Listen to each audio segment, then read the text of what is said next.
చేస్తున్నాం? గొర్రెలు పెట్టుకున్న మన కులవృత్తి మనం తీసుకుంటాం. ఆ చేసుకున్న సందర్భంగా ఇలా ఎండలక వానలక రాయలక రప్పనక చెక్కలక పుట్టలక జంగలకుంటా మనం మందలు పెడతాం.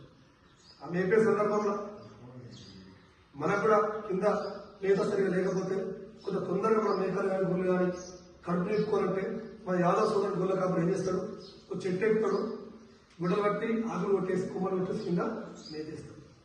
మనం వేసే సందర్భంలో ఆ గుడ్డ పెట్టిన గుట్టంగా జారి కింద పడితే బండ మీద పక్కకు పడి కాళ్ళు చెయ్యి ఎరుగుతాయి. మనలో పొలకని ఇప్పటికీ ప్రమాదం ఏమో డబ్బులు ఇచ్చింది ఆ గవర్నమెంట్ ఇవ్వండి. ఇలా ఎంతన్నా వర్షం పడని పొద్దున్న దాకా ముసురు పట్టని 3 రోజులు పట్టని 4 రోజులు పట్టని ఎంత ముసురు పట్టినా మన గుల్ల కాపలు తప్పకుండా గుళ్ళకి పోవాల్సింది. ఆ పోయిన సందర్భంలో పిడుగు పాటలు వర్షాకాలము పిడుగులు వేస్తాయి. పిడుగులు వేస్తే చనిపోయినటువంటి గుల్ల కాపలు చాలా మంది ఉన్నారు.